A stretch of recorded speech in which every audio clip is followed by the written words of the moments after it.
This administration today, here and now, declares unconditional war on poverty in America.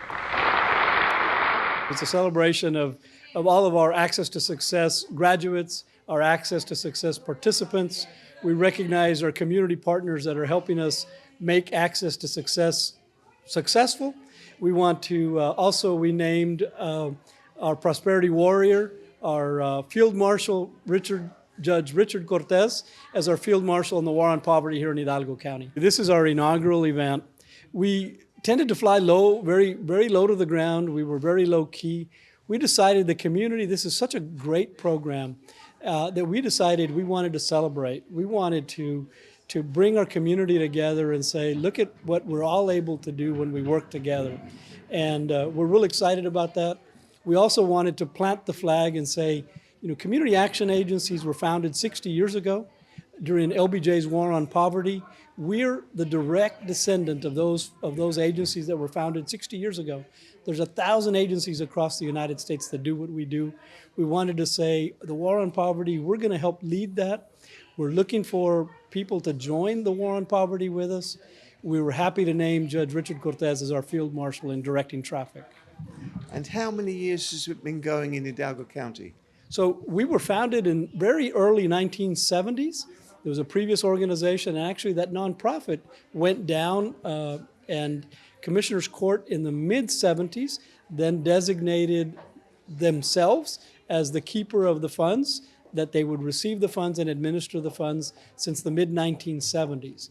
But we had our beginnings right in the very late 1960s, early 70s. And can you give us some statistics on how many students, how many adults you've affected this last year, for example? So this past cohort, now keep in mind, this is not our utility assistance program. That's our big program, $8 million. We serve over 8,000 families across Hidalgo County. We pay utility bills. That's not the wherewithal. That's not the kind of work that really pulls people out of prosperity. That's a Band-Aid approach to serving people. This program, this $2 million community services block grant program, Access to Success, we have families that come in. We help them identify the barriers that are keeping them in poverty. It could be lack of transportation. It could be they're struggling to find childcare to go out and get a job. It could be that they're struggling, they don't have money to pay tuition or to pay their utility bills or to pay their rent. They can't stop working in order to get a better leg up on life. So we're able to plot those barriers out, and then one by one we help them remove those barriers. Sometimes we put our own money down, where we may pay rent for a couple months to help families transition into studies and getting that certificate, going back to school, or affording that equipment that's going to put them in a better position. Sometimes we put tires on cars, we fix transmissions. We'll do what it takes. In one case, Steve, I'll tell you that we have purchased an electric bike for someone who was trying to get to work every day but struggled to be on time and said, it's a transportation issue. So we couldn't buy a car. We did the next best thing. We bought an electric bike, complete with a helmet and the whole works, to get that young person to their job every day. So whatever it takes to remove the barriers, we work with the families. They've got to put dollars down of their own. We want to make sure that people are motivated, that they have skin in the game. So as they come to us, we measure their income. If they're below 125% of federal poverty, and they have one thing, and I'll say it in Spanish, they have ganas. They have the will to move forward. We will determine that by their actions, by their pursuit of us. We will determine whether they've got what it takes to continue to move forward. Once we see that, we'll start putting money down. They'll start putting their money down. We'll work with the organizations. The proof is in the pudding. We've got LVNs, we've got RNs, we've got welders, we've got phlebotomists, we've got computer science folks, we've got probation officers, we've got police officers. In the past, we've had firefighters, we've had school teachers. I go down the list. You name them, we've trained them. And tonight you showed a video which speaks to that, showed the successes you've had, and then of course the students themselves, the adults coming through that picked up their certificate tonight, their lives and their families' lives have been transformed, changed because of this program. Yeah, keep in mind, all we had in our cohort for this year was 19 individuals. They represent 67 family members collectively. Now, when they came in at the beginning of the year, those 19 family members collectively were earning about $350,000 a year. That was their annual salary. Okay.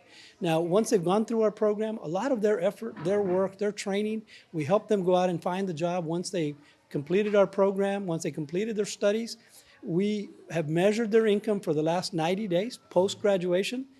Their income collectively as a cohort of 19 families is up to $1.1 million. It's about a $750,000 increase. Those are dollars that are bouncing around the economy. Those are cars being purchased. Those are houses being financed. Those are groceries being bought. That's an increase in the economy locally just for 19 families. Next year's cohort, we have 40 families already in line. We're looking for more families. We're looking to expand our program. We think we've got a recipe for success.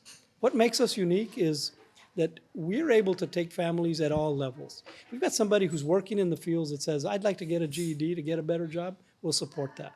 If somebody says, you know what, I'd like to learn to drive a forklift, we'll support that. We have somebody who says, I want to be a CDL driver, I want to go to college, I want to be an electrician, I want to be an RN, I want to be an LVN, we'll support that, as long as they've got the key ingredient, and that's the will to continue to move forward. Where does the money come for the program? And if you had more funding, you have even greater success? What makes our program unique is that we're a community action agency founded those 60 years ago by LBJ. Those funds that we receive are called Community Services Block Grant. It's about $2 million, not a big pot, but it's $2 million that we're able to do two things in Hidalgo County. One is address emergency situations, and secondly is to pull these families out of poverty. So we're looking to expand our program. We're looking to create more opportunities for more families. We're working with Region 1.